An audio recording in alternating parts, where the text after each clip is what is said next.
আকাশ ছোঁয়া দেবদারু গাছের সারি আর দিগন্ত বিস্তৃত ফুলের বাগানে ঘেরা এক অসাধারণ সুন্দর রাজ্য ছিল, যার নাম ছিল আরণ্যক।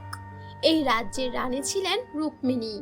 তিনি তার অসীম সৌন্দর্য আর দয়ার জন্য পরিচিত হলেও তার মনে কোনো শান্তি ছিল না, কারণ তার একমাত্র মেয়ে রাজকুমারী নীলা, সে ছিল বড্ড একা। তার কোনো বন্ধু ছিল না। সে সারাদিন তার মায়ের তৈরি বাগানে ঘুরে বেড়াতো, প্রজাপতির সাথে খেলতো, আবার কখনো কখনো পাতার ফাঁকে লুকিয়ে থাকা জোনাকিদের আলো দেখতো। এভাবেই বেশ কিছুদিন চলে যায়। এক বর্ষার সন্ধ্যায় যখন আকাশ ভেঙে বৃষ্টি নামছিল, নীলা বাগানের এক কোণে বসেছিল।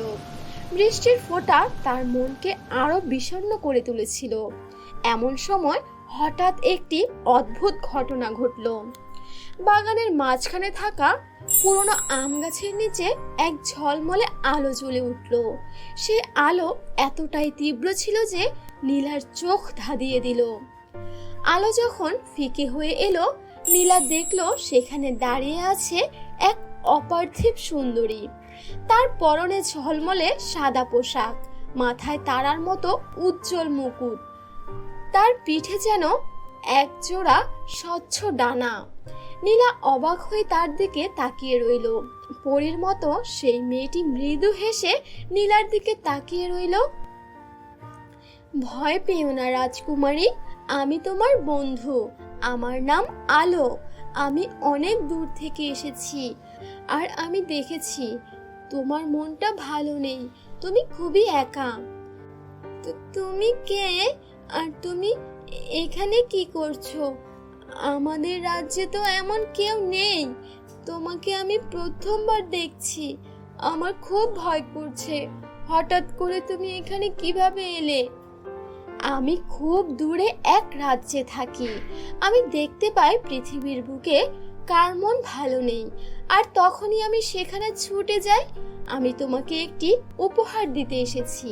এই উপহার তোমাকে আর একা থাকতে দেবে না।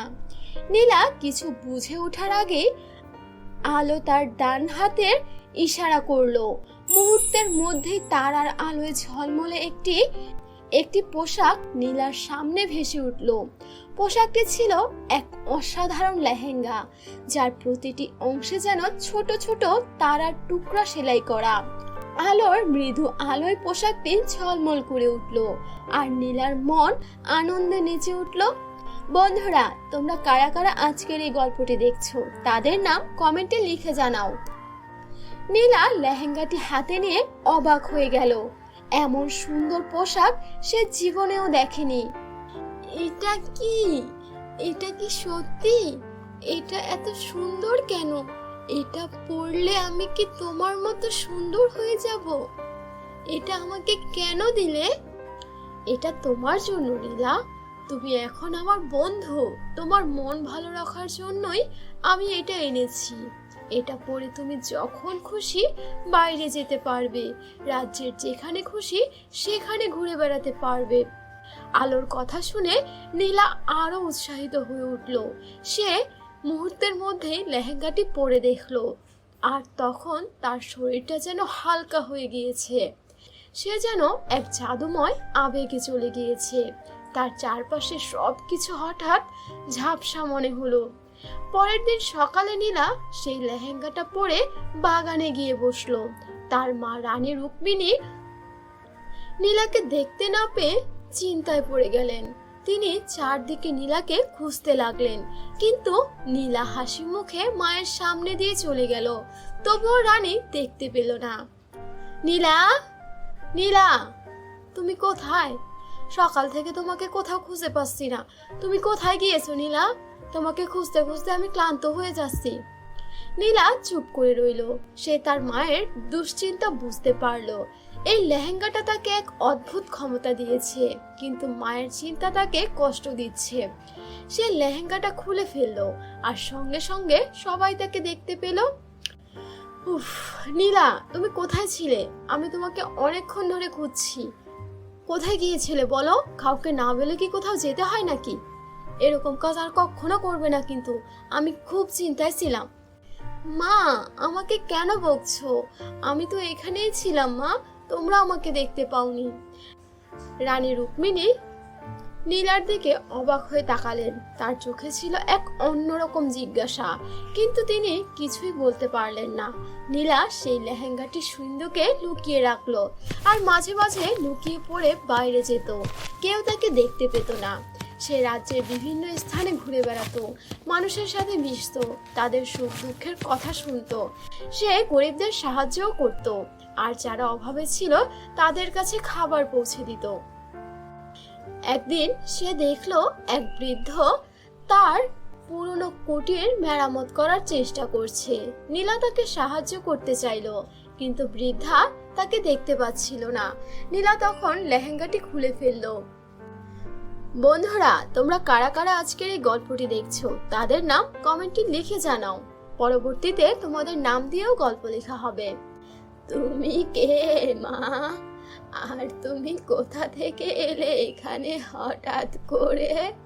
এমন সুন্দর পোশাক তোমার পরনে, বেশ মিষ্টি লাগছে তোমাকে। আমি এই রাজ্যের একজন সাধারণ মেয়ে, আপনাকে দেখে আমার খুবই কষ্ট হচ্ছে। আমি আপনাকে সাহায্য করতে চাই, তাই এলাম আর কি। নীলা বৃদ্ধাকে সাহায্য করলো। বৃদ্ধা তার ভালোবাসায় মুগ্ধ হয়ে তাকে অনেক আশীর্বাদ করলেন। এইভাবে নীলা মানুষের কাছে প্রিয় হয়ে উঠল, কিন্তু কেউ তাকে চিনতে পারছিল না, কারণ সে সব সময় লেহেঙ্গা পরে অদৃশ্য হয়ে থাকতো। সে এখন আর একা ছিল না, তার অনেক বন্ধু ছিল, কিন্তু তার মনের মধ্যে একটাই প্রশ্ন ছিল, কেন সে আর তার মা একা? কেন তার বাবা নেই? সে আলোকে তার বাবা সম্পর্কে জিজ্ঞাসা করতে চাইলো। পরের দিন রাতে সে আবার বাগানে গেল, আর আলো তার সামনে এলো। আলোকে দেখে নীলা তাকে প্রশ্ন ছুড়ে দিল, আলো, আমার মা কেন একা? আমি কেন বাবাকে দেখতে পাই না? আমার বাবার কি হয়েছে তুমি কি জানো? আর আমার মা কেন সারা জীবন একা থাকছেন? তোমার বাবা এই পৃথিবীতে নেই নীলা। তোমার বাবা একজন সাহসী যোদ্ধা ছিলেন। তিনি আমাদের রাজ্যকে এক ভয়ঙ্কর জাদুকরের হাত থেকে বাঁচানোর জন্য যুদ্ধ করেছিলেন। সেই যুদ্ধে তোমার বাবা মারা গিয়েছিলেন, আর সেই জাদুকরকে হারিয়েছিলেন। আমার বাবা মারা গেছেন, কিন্তু মা মা তো আমাকে কিছুই বলেনি। কেন আমাকে বলেনি? এত বছর পর আমি এটা জানতে পারলাম। আমার খুব কষ্ট হচ্ছে। তোমার বাবা তোমাকে অনেক ভালোবাসতেন, তাই তিনি তোমার মায়ের কাছে বলেছিলেন যেন তিনি তোমাকে সত্যিটা না বলেন। তিনি জানতেন তুমি যদি জানতে পারো তাহলে তোমার মনটা ভেঙে যাবে, আর তুমি অনেক কষ্টে থাকবে। এই কারণে তোমার কাছ থেকে এটা লুকানো হয়েছিল। তোমার বাবার কথাই তোমার মা রেখেছেন। আলোর কথায় নীলার মনটা দুঃখে ভরে গেল। সে তার বাবাকে দেখতে চাইল। আমি আমার বাবাকে দেখতে চাই। আমি কি তাকে কোনোদিন দেখতে পাবো না? আমার এই ইচ্ছে কি কখনো পূরণ হবে না? হ্যাঁ নীলা, তুমি তোমার বাবাকে দেখতে পাবে। তোমার বাবার আত্মা এই বাগানেই আছে, গাছের পাতায়, ফুলের সুবাসে, আর নদীর কলতানে। আলোর কথায় নীলা অবাক হয়ে গেল। সে তার বাবাকে দেখতে পেল না, কিন্তু তার অনুভূতি তার মনের মধ্যে এক নতুন আনন্দের জন্ম দিল। একদিন রাজ্যে এক ভয়ঙ্কর দুর্যোগ নেমে এলো। আকাশ কালো মেঘে ছেয়ে গেল, আর রাজ্যের সমস্ত গাছপালা শুকিয়ে গেল। নদীর জল শুকিয়ে গেল, আর ফসল নষ্ট হয়ে গেল। রাজ্যের মানুষেরা ক্ষুধায় আর তৃষ্ণায় কষ্ট পেতে লাগলো। রানী রুক্মিণী খুবই চিন্তিত হয়ে পড়লেন। তিনি প্রজাদের সাহায্য করতে চাইলেন, কিন্তু তার কাছে কোনো উপায়ই ছিল না। নীলা এই অবস্থা দেখে খুবই কষ্ট পেল। সে তার লেহেঙ্গাটি পরলো, আর আলোকে ডাকলো, আলো, আমাদের রাজ্যে এটা কি হচ্ছে? কি করব আমরা? এই দুর্ভিক্ষ থেকে আমরা মানুষদের কিভাবে রক্ষা করব? তুমি কোনো উপায় বলো। নীলা, এই দুর্যোগের কারণ হচ্ছে এক কালো জাদু। এক শয়তান জাদুকর এই রাজ্যের ওপর তার জাদু প্রয়োগ করেছে, আর এই জাদুকে শুধুমাত্র ভালোবাসার জাদু দিয়েই দূর করা যাবে। ভালোবাসার জাদু? সেটা আবার কি? এটা আবার কেমন জাদু? অসৎ মানুষকে কি ভালোবাসার জাদু দেওয়া যায় নাকি আবার? তোমার বাবার ভালোবাসার জাদু, তোমার বাবার আত্মা এখনো এই বাগানেই আছে, আর সেই জাদুটা এই লেহেঙ্গার মধ্যে লুকানো আছে। এই লেহেঙ্গাটা শুধু তোমাকে অদৃশ্যই করবে না, এটা তোমার বাবার ভালোবাসার জাদুও বহন করবে। এই পোশাকের প্রতিটি তারা তোমার বাবার ভালোবাসার এক একটি অংশ। নীলা অবাক হয়ে গেল। সে কখনো ভাবেনি যে তার লেহেঙ্গাটা এত শক্তিশালীও হতে পারে। সে বুঝতে পারলো যে তার লেহেঙ্গাটা একটা সাধারণ পোশাক নয়, এটা তার বাবার ভালোবাসার জাদুও বটে। তাহলে আমাকে এখন কি করতে হবে? আমাকে একটু বুঝিয়ে বলো, আমি সবকিছু করতে রাজি। এই রাজ্যটাকে আবার আগের মতো দেখতে চাই। তোমাকে এই লেহেঙ্গাটা পরে বাগানের মাঝে যেতে হবে। তোমার বাবার আত্মা যখন তোমাকে দেখবে তখন তোমার শরীরের মধ্যে এক নতুন শক্তি আসবে। সেই শক্তি দিয়ে তুমি তোমার রাজ্যের ওপর কালো জাদু দূর করতে পারবে। নীলার এক মুহূর্তও দেরি করলো না। সে লেহেঙ্গাটি পরে বাগানের মাঝখানে গেল। সে তার চোখ বন্ধ করে তার বাবার কথা ভাবলো। সে তার বাবার ভালোবাসার কথা ভাবলো। আর তখনই তার শরীরের মধ্যে এক অদ্ভুত শক্তি অনুভব হলো। সেই শক্তি লেহেঙ্গা থেকে বের হয়ে আসলো আর তারার মতো আলো ঝলমল করে উঠলো। বন্ধুরা, তোমরা কারা কারা আজকের এই গল্পটি দেখছো তাদের নাম কমেন্টে লিখে জানাও। পরবর্তীতে তোমাদের নাম দিয়েও গল্প লেখা হবে। রাজ্যের ওপর থেকে কালো জাদু দূর হয়ে গেল আর চারদিকে আবার সবুজে ভরে গেল। নদীর জল আবার কলকল করে বইতে লাগলো আর সূর্যের আলো আবার চারদিকে ছড়িয়ে পড়লো। রাজ্যের মানুষেরা আনন্দে মেতে উঠলো। তারা নীলাকে ধন্যবাদ দিতে লাগলো। তারা সবাই নীলাকে ধন্যবাদ দিতে লাগলো। নীলা তাদের ভালোবাসা দেখে হাসি মুখে তাদের দিকে তাকিয়ে রইল। সে বুঝতে পারলো যে তার বাবা তার সাথে সব সময় আছে আর তার লেহেঙ্গাটা তার বাবার ভালোবাসার জাদু। গল্পের শেষে নীলা যখন তার মায়ের কাছে গিয়ে সবকিছু বলল তখন রুক্মিণী তাকে জড়িয়ে ধরলো আর খুব কান্নাকাটি করলো, কারণ তার স্বামীর কথা এত বছর পর তার আবার মনে পড়লো। সে কিছুতেই তার কান্না ধরে রাখতে পারলো না। নীলা মা, তুমি আমার গর্ব।